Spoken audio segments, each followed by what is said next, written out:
On a scale of 1 to 10, how green is your life right now? If 10 is, I'm doing everything I can possibly do, and 1 is, I haven't got a clue what I'm doing and I've only just started tonight.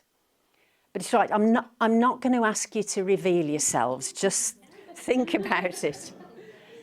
Because actually I think asking the question is almost as important as taking action.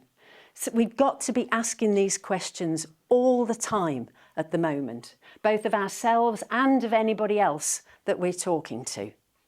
And I can guarantee that when you do that, 2 objections will come up straight away. See if these resonate with you. First of all, it's not going to make any difference you doing that. And that's true.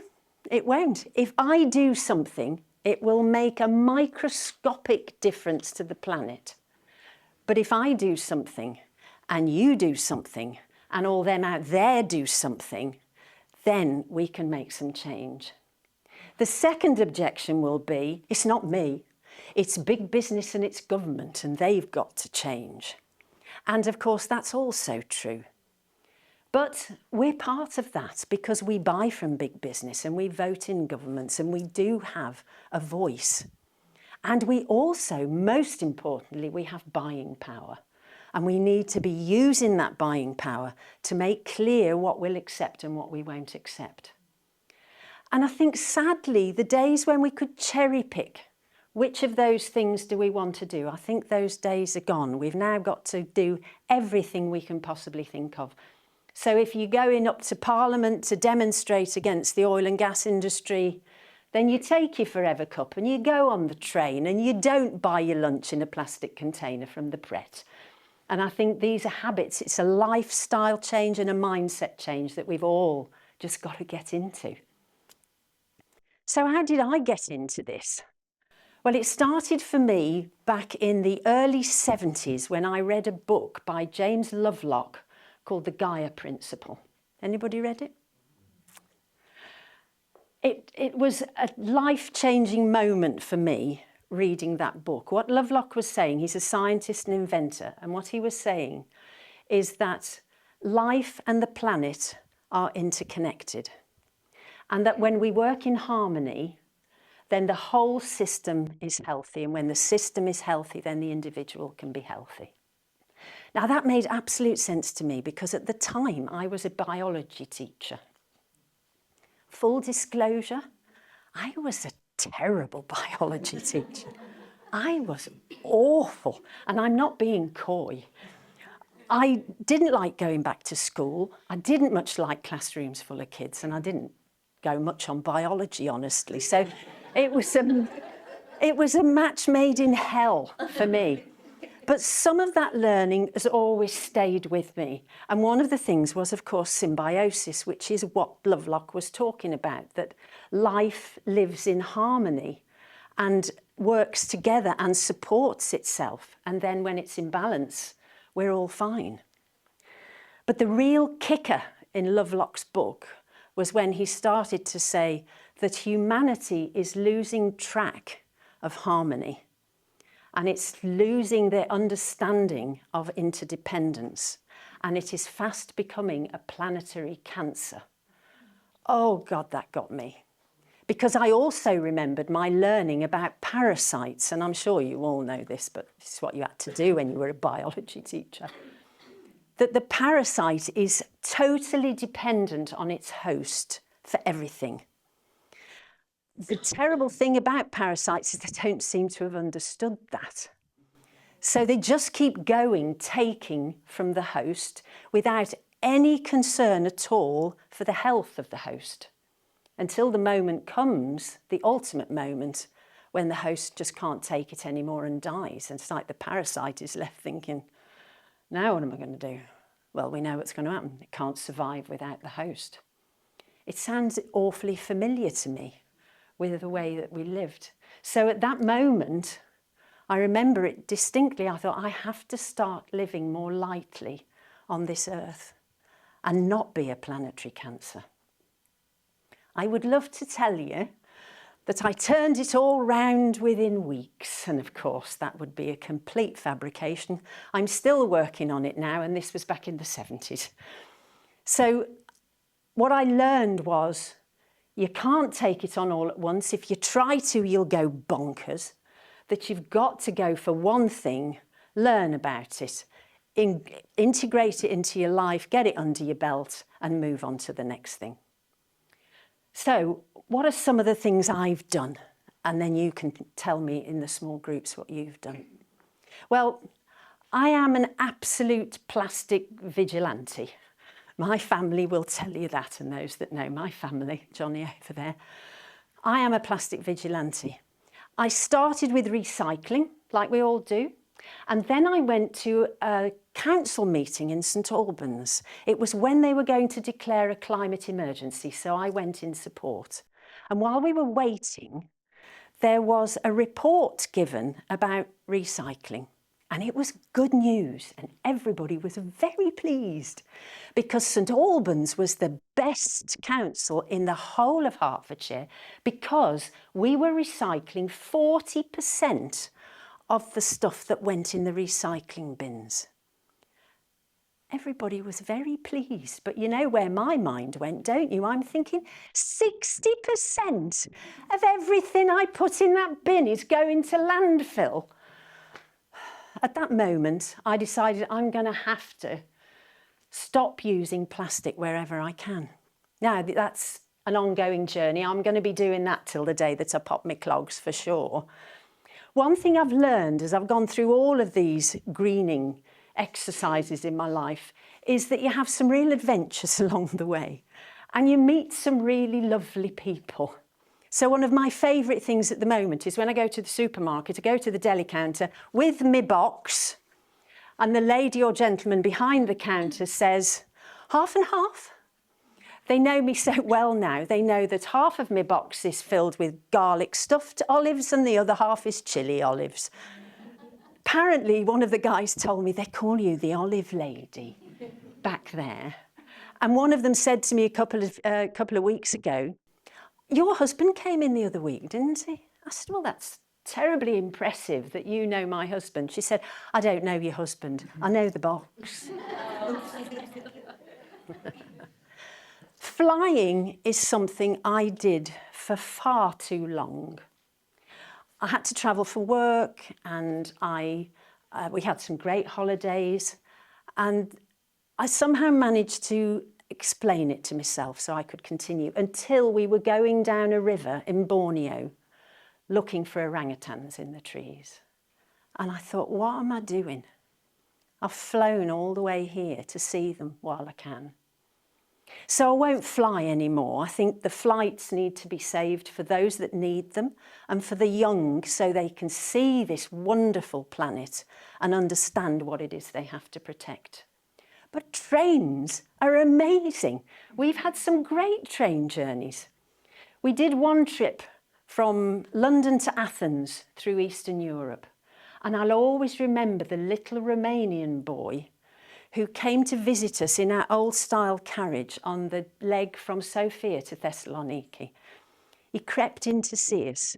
He had a peach with us because we were having our picnic. And he brought his drum to show us. Because we were having a picnic, John got the spoons, started playing the spoons. He's on his drum. I'm clapping. We're having a great time until the guard comes in and says, sends him out. 20 minutes later, he comes back, drum in hand, with his family. All of them piled into this carriage, and we had a brilliant time making music together. We couldn't talk to each other, of course. And it was great until the guard obviously decided this is not how you hold these journeys, so he came in and sent them off again. But that was 16 years ago, I worked out today. And that little boy has really stayed in my memory. So when you're on a train, you will meet more people, you will see more things, and it becomes part of the event instead of just a means to an end.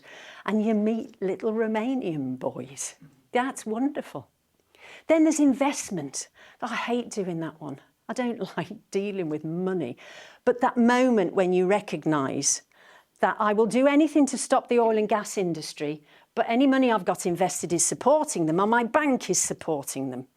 So you've got to stay on top of that one, because I've discovered recently my bank is no longer anything like as ethical as it was. So you just have to really stay on top of it.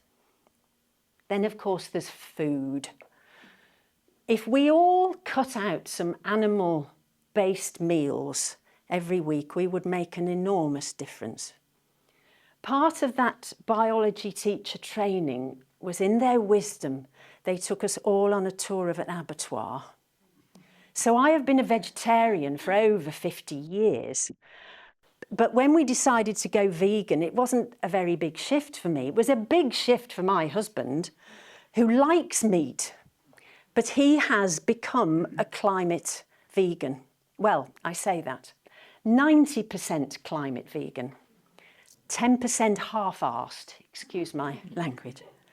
I don't know if anybody else saw it, but last year, a Guardian journalist wrote a fabulous article saying, I've always wanted to do veganuary, but I never thought I could do it well enough, so I just didn't bother. But this year I've decided I'm going to go for it, and I'm going to be half-arsed. I'm going to start with my snacks, and I'm going to work my way up from there. And I thought that was brilliant. Not just about being vegan, but doing all of this green stuff. We can't be perfect. We're never going to be perfect. So do the best you can and enjoy being half-arsed at it, really. Fashion is the one that I'm working on at the moment. Now, this is a big one because I hate shopping anyway.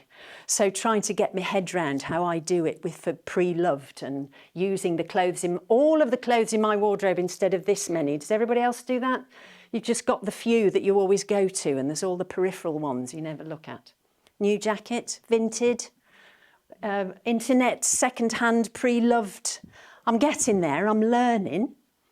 And then, of course, for anybody that knows me, you know that my retirement legacy work is about informing the world of retrofit. Having retrofitted our Victorian terrace and saving 75% of our energy usage, I decided I've got to do something about this. I have to let people know, tell them what retrofit means to start with, because we didn't even know that. But the beauty of it is that even climate deniers will do this. And that does give a little pleasure. They'll do it because they'll save a shed load of money on their bills. They will be more comfortable in their homes, and their homes will be worth a lot more money while they are working on the 21% of UK emissions that comes from leaky homes. So those are some of the things I've done. I've got a lot more to do, and I really want to learn. I think we're always going to be learning about this. It's a constant movement. But what I want to leave you with is 3 things just to bear in mind. First of all, this isn't easy stuff. So be gentle with yourself and be prepared to be half-arsed. It's all right. And find companions along the way.